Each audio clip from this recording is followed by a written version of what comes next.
કાર્યક્રમના પ્રાયોજક છે Gujarat mineral development corporation limited.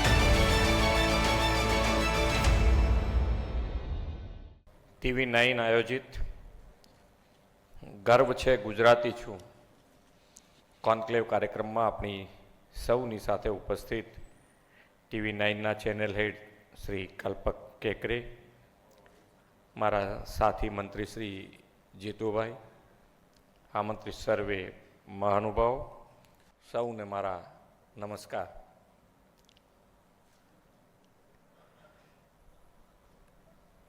તમે બધા તૈયાર થઈ ગયા છો કે ભાઈ શું બોલશે ને શું નહીં, પણ એવું કંઈ છે નહીં. પણ હેડિંગ સારું હોય છે એટલે મને આવવાનું મન થાય કે ભાઈ ગર્વ છે હું ગુજરાતી છું, આનાથી બીજું શું હોય ગુજરાત માટે.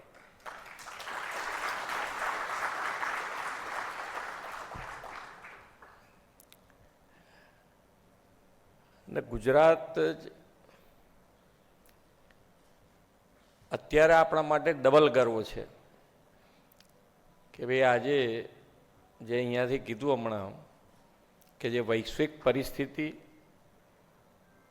અને અત્યારે ગુજરાતમાં વરસાદ પડ્યો તો એની પરિસ્થિતિ ગુજરાત માટેની વાત છે, પણ વૈશ્વિક પરિસ્થિતિમાં પહોંચી વળવાનું એટલે ઘણી વખતે આપણને અહીંયા બેઠા બેઠા આપણે બધાને હોય ને કે ભાઈ આમ કરી નાખ્યું તો સારું હતું ને આમ કરી નાખવું જોઈએ ને ચાન્સ મળ્યો તો પૂરું જ કરી દેવાનું હતું ને એવું બધું આપણા બધા મગજમાં આવતું રહે, કારણ કે આપણે ટીવી સામે બેઠા હોઈએ એટલે એમ થાય કે યાર આવું તો ના કરવું જોઈએ, આમ કરવું જોઈએ.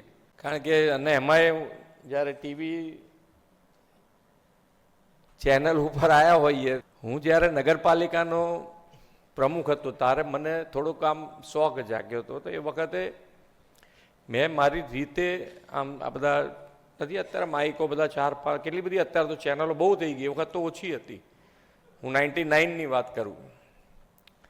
તો એ બધું ભેગું કરીને એની સામે બેસવાની એક મજા આવતી હતી મને કે ભાઈ આવું કંઈક તો થવું જોઈએ, આપણે બી આવી રીતે સામે બેસીએ. હવે ખબર પડી કે આ તો સારી વસ્તુ નથી એમ.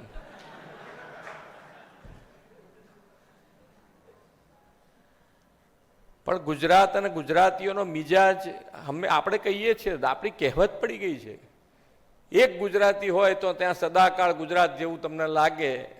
હવે એનાથી વધારે શું જોઈએ આપણે, કે આપણો સ્વભાવ છે, આપણી જીનેટિક્સમાં છે કે ગમે ત્યાં આગળ આપણે ભળી જઈ શકીએ.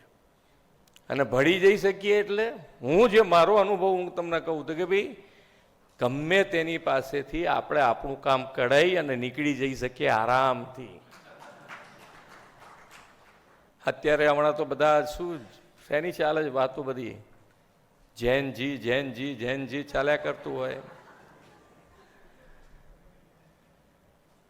પણ દુઃખે થાય અમુક વખતે અત્યારે રીલના જમાનામાં બધી જ વસ્તુ તમારી સામે આવતી હોય, બધી જ વસ્તુ. આપણે માન્ય વડાપ્રધાન શ્રી વિરાસત ભી વિકાસ ભી, આપણી સંસ્કૃતિ એ આપણા પાયામાં હોય, એની ઉપર એમણે હંમેશા ભાર મૂક્યો છે કે આપણી સંસ્કૃતિ તો આપણે ક્યાંય ખોવાવી ના જોઈએ, અને તો જ આપણો વિકાસ લાંબા સમય સુધી ટકી શકે. એ હમણાં ક્લિયર મેસેજ આપેલો છે. અને ઘણી વખત આપણને આ દુઃખ થાય કે ભાઈ આ શું શબ્દો ક્યાં વાપરવા, કેવી રીતે વાપરવા, આવું ક્યાંય હોતું હશે?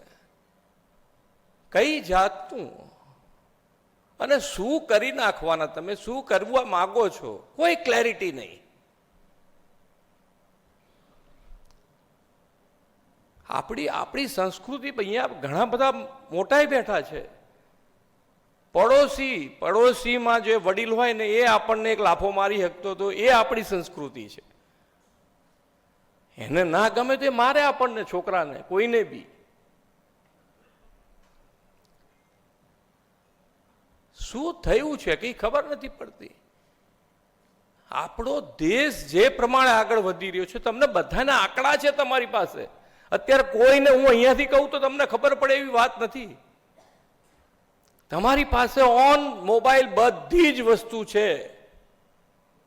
દેશ કેવી રીતે આગળ વધી રહ્યો છે એની બધી જ વસ્તુ છે તમારી પાસે. ને એને રોકવા માટેનો પ્રયત્નમાં આપણે આવી છીએ. આપણો દેશવાળા બધા અંદર ઘૂસી જાય. બીજા બધા તો બરોબર છે કે એમને તેમ હોય કે ભાઈ ભારત હવે જો આગળ વધશે તો આપણને કોઈને ગાંઠવાનું નથી, પણ આપણે એની મેં જોડાવાનું.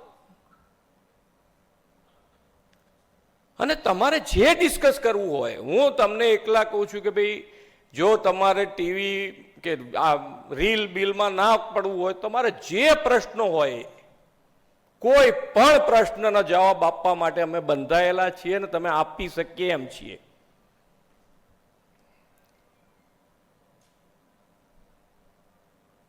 ડેવલપમેન્ટ તમે ગુજરાતનું જોઈ લો. તમે ગુજરાતનું ડેવલપમેન્ટ હમણાં 25 વર્ષનું છે. સાહેબને બેઠા સુધી નથી વીજળી, નતું પાણી.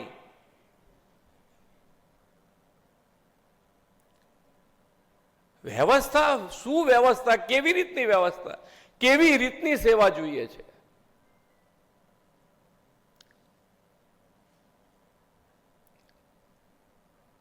ટેક્સ ભર્યો છે, આપણે બધાએ ભર્યો છે. ક્યાંક ને ક્યાંક આપણું પોતાનું મકાન બનતું હોય તોય ક્યાંક ને ક્યાંક આપણે જોઈએ તો એક દિવાલ વાંકી થઈ હોય તો તોડાવડાઈએ. આપણો પોતાનો બંગલો બનતો હોય તો ટાઇલ્સ ઉખેડાવડાવવા પડે. આ કેટલું મોટું ડેવલપમેન્ટ. અને રોજ વધારતા જઈએ છીએ આપણે, ડેવલપમેન્ટ વધારતા જઈએ છીએ.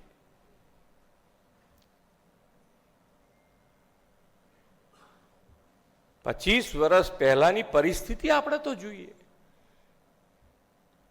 આપણે તમારે બધાએ જે ઇન્ડસ્ટ્રીઝ લઈને બેઠા છે બધાને ફેસિલિટી તો જોઈશે ને. પાણી જોઈશે, વીજળી જોઈશે, ઇન્ફ્રાસ્ટ્રક્ચર જોઈશે. અને એ બધું આપ્યું છે. એનો મજબૂત પાયો માન્ય વડાપ્રધાનશ્રીએ નાખ્યો તારા આપણે અહીંયા સુધી પહોંચ્યા છે.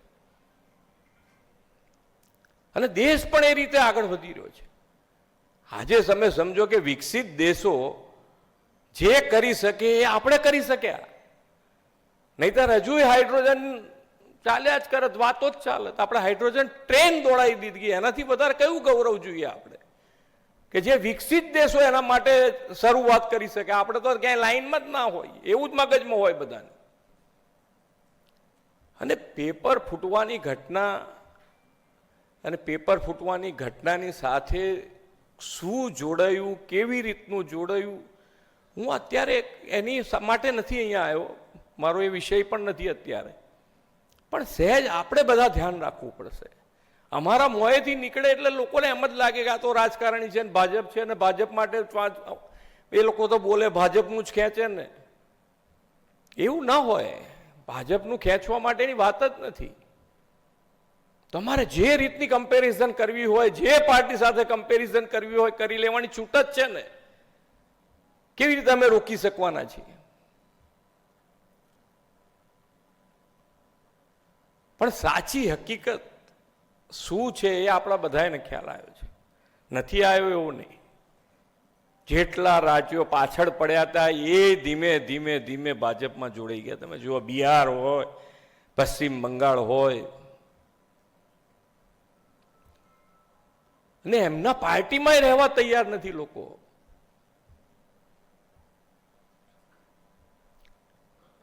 એમને એમ તો નહીં થતું હોય ને. કોકને સજા અહીંયાથી હમણાં હું આવ્યો ત્યારે કહેતા હતા કે ભાઈ તમે ગંગાજળ કરીને જે અધિકારીને ઘેર મોકલવાની વાત છે, તો અધિકારીને ઘેર મોકલવાની વાત નથી એની અંદર. પણ જે એણે સિસ્ટમ અપનાવી છે, પબ્લિકની સેવામાં બેઠેલા વ્યક્તિએ સિસ્ટમ ખોટી અપનાવી લે અને જેને કહેવાય કે દરેકના મોઢે જે અધિકારીની ચર્ચા ચાલુ થઈ જાય એવા અધિકારીને બેસાડી રાખીને શું કરવાના? એને તો ઘેર મોકલવા જ પડે ભાઈ. બિઝનેસમેન તરીકે તમે અમે અહીંયાથી બોલીશું તો એનો મતલબ રાજકીય નીકળે છે. તમે બોલશો આજે તમારા મગજમાં જો વાત ઘૂસી જશે તો તમે એનો જવાબ આપશો તો લોકોને એમ લાગશે કે ના વાત સાચી છે. અને તમારી કોઈ પણ દ્વિધા હોય તો એના માટે જવાબ આપવા અમે બંધાયેલા જ છે. અમે ક્યાંય પાછી પાની કરવા માંગતા નથી, ક્યાંય પણ નહીં. અમારી ભૂલ પણ અમે સ્વીકારવા તૈયાર છીએ. એવી વ્યક્તિઓ અમે બધા બેઠા છીએ. અને ટીમવર્કથી જ કામ થાય. માન્ય વડાપ્રધાન શ્રી હર હંમેશ કીધું છે, સૌનો સાથ, સૌનો વિકાસ, સૌનો વિશ્વાસ અને સૌનો પ્રયાસ. અને આ જ કાર્ય મંત્ર દરેક જણને લાગુ પડે છે. કોઈ એમાંથી બાકાત રહી શકે એવું નથી. દરેક જણને ટીમવર્ક જોઈએ જ. તમે જ્યાં કામ કરતા હોય, જ્યાં તમે ઇન્ડસ્ટ્રીઝ નાખી હોય, તમારે બધાને ટીમવર્ક તો જોઈએ જ. અને દરેક જણ ક્યાંક ને ક્યાંક પોતાની ઇન્ડસ્ટ્રીઝ હોય કે પોતાનો નાનો MSME હોય. એક નાનું ઉદાહરણ તમને આપી દઉં કે જ્યારે માન્ય વડાપ્રધાન શ્રી ગુજરાતના CM હતા અને શરૂઆત કરી, ત્યારે MSMEની સંખ્યા કેટલી હતી? 1,81,000. અને આજે MSMEની સંખ્યા કેટલી છે ગુજરાતમાં? 42 લાખ. આ એમને તો વિશ્વાસ નહીં પડતો. આજે હમણાં તમે બધા મારા કરતા વધારે એમાં ઇન્ટરેસ્ટેડ હોય એટલે તમારા તરત ન્યૂઝ તમારા ધ્યાન ઉપર આવી જાય કે હમણાં નીતિ આયોગે જાહેર કર્યું કે બેસ્ટ ડેસ્ટિનેશન ફોર ઇન્વેસ્ટમેન્ટ આખા ભારત દેશમાં જો કોઈ પ્રથમ સ્થાને હોય તો એ ગુજરાત છે. અને ફાઇનાન્શિયલ પોઝિશન પણ આપણી ખૂબ સારી છે, ખૂબ સારી છે. તમે જોઈ શકો એવી પોઝિશન છે. બીજા બધા જ રાજ્યો કરતાં ફાઇનાન્શિયલ સ્ટેટસ આપણું ખૂબ સારું છે. ટોપ ઉપર જ છીએ આપણે. ક્યાંય નીચે પહેલા 2 ક્રમમાં ગણો તો પહેલા 2 ક્રમમાં છીએ આપણે. અને સંખ્યાની દ્રષ્ટિએ જુઓ તો આપણે ટોપ ઉપર એટલે પહેલા ક્રમમાં છીએ. બાકી નાનું સ્ટેટ કોક હોઈ શકે. અમે કોઈને ખર્ચ નથી કહેતા. અમે કોઈને ખર્ચ નથી કહેતા. અમે સાઈડમાંથી ગમે ત્યાંથી રસ્તો કાઢીને અમે આગળ જતા રહીએ છીએ. અમે કોઈને ખર્ચ કહેતા જ નથી. ને હવે પણ હજુ પણ આપણે જે આગળ વધવાની વાત છે, તમારી પાસે તો આજે બીજી બહુ લાંબી વાત હવે નહીં કરું, પણ આપણે ધોલેરા છે, દિલ્હી મુંબઈ ઇન્ડસ્ટ્રીયલ કોરિડોર છે, ગિફ્ટ સિટી છે, અત્યારે વૈશ્વિક લેવલે આપણે પહોંચ્યા છીએ. અને વૈશ્વિક લેવલની વાત નીકળી તો હું હમણાં જ UAEના એક ઇન્વેસ્ટોપિયા ગ્લોબલ ઇન્વેસ્ટમેન્ટ એટલે એમણે પ્રોગ્રામ કર્યો હતો અહીંયા આગળ આપણે આશ્રમ રોડ ઉપર તાજમાં. એટલે આપણે જેમ વાઇબ્રન્ટ કરીએ છીએ એ જ બેઝ સાથે એમણે આ શરૂ કરેલું છે. એટલે વૈશ્વિક સ્તરની વાત આવી એટલે કે ભાઈ આજે વાઇબ્રન્ટ 2003માં સાહેબે શરૂ કર્યું. એ વખતે ગ્લોબલ પ્લેટફોર્મ ગુજરાતમાં આપ્યું એમણે. 2003ની વાત કરું છું. આજે દરેક રાજ્યમાં આ ઇવેન્ટ થઈ રહી છે. સાથે સાથે UAE પણ આ જ બેઝ પકડીને આગળ વધી રહ્યું છે કે ભાઈ અહીંયા ગાડીના ઇન્વેસ્ટર્સ, ત્યાંના ઇન્વેસ્ટર અહીંયા આવે, અહીંના ઇન્વેસ્ટર ત્યાં જાય. ને એમણે એ મીટ અહીંયા ગાડી ઇન્વેસ્ટોપિયા ગ્લોબલ મીટ કરીને અહીંયા ગાડી એક મીટ કરી. આ જ બેઝ સરકાર ટુ સરકાર, બિઝનેસમેન ટુ બિઝનેસમેન બધા એકબીજાની જોડે વાત કરી અને જેને જે સારું લાગે એ ઇન્વેસ્ટમેન્ટ આગળ વધારે. આપણે ત્યાં જઈને ઇન્વેસ્ટમેન્ટ કરીએ, એ લોકો અહીંયા ઇન્વેસ્ટમેન્ટ કરે. કેટલું વિઝન, ક્લેરિટી સાથે આગળ વધ્યા છે સાહેબ, એકદમ ક્લેરિટી સાથે. અને બેઝિક પાછું સાથે રાખીને કે પર્યાવરણ પ્રિય આપણે ઉદ્યોગમાં આગળ વધવું છે, પર્યાવરણની જાળવણી સાથે. કારણ કે કુદરતને તો સાથે રાખવી જ પડશે દરેક જણે. આગામી હવે આપણે જ્યારે ગુજરાત આગળ વધારવાનું છે તો એના માટેની પણ અમારી તૈયારી છે કે આગામી દાયકામાં ગુજરાત સેમિકન્ડક્ટર, AI અને ડેટા સેન્ટર્સ, એરોસ્પેસ અને defence, medical devices, green energy અને EV ઇકોસિસ્ટમના ગ્રોથ સાથે આ મુખ્ય સેક્ટર સાથે આપણે આગળ વધવા માંગીએ છીએ. એટલે ખૂબ સારી ઓપોર્ચ્યુનિટી છે. હમણાં જે અમે 2000 પોલિસી આપણે હમણાં જાહેર કરી છે, ઇન્ડસ્ટ્રીયલ પોલિસી 2026, એની અંદર અમારું મેઇન જે છે હાર્ટ એની અંદર એ ચૂઝ યોર ઇન્વેસ્ટમેન્ટ. તમે તમારી પસંદગી કરી શકો કયું જોઈએ છે તમારે. તમારે ઇલેક્ટ્રિસિટી માફ જોઈએ છે, તમારે વ્યાજ માફી જોઈએ છે, તમારે જે નક્કી કરવું હોય તમે કરી શકો. એટલી છૂટ સાથેની આ પોલિસી બનાવી છે. તમારે જે ઇન્સેન્ટિવ જોઈતું હોય એ ઇન્સેન્ટિવ તમે એની અંદરથી વાત કરીને તમે કહી શકો. પહેલી વખત કદાચ આવી પોલિસી તમને બધાને વધારે ખ્યાલ હશે, બીજે બધા પોલિસીઓ તમે બીજા સ્ટેટમાં જતા હશો તો એ પોલિસી જોતા હશો. એટલે ખૂબ સારી આ પોલિસી છે, એનો લાભ તમે લઈ શકો છો.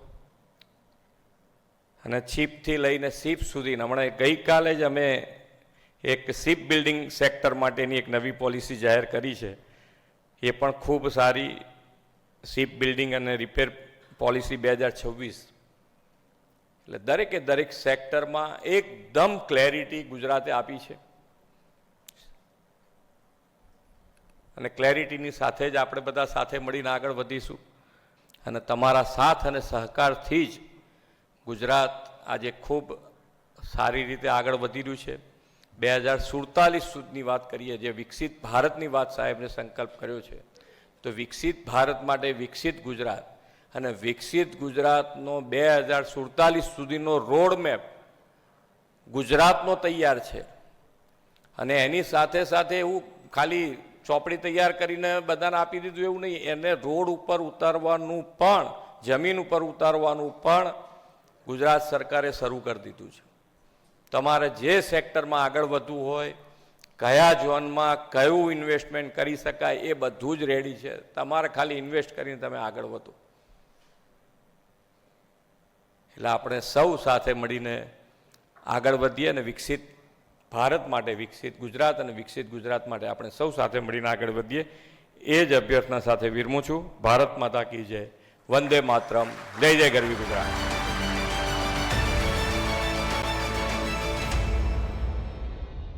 આ કાર્યક્રમના પ્રાયોજક છે Gujarat mineral development corporation limited.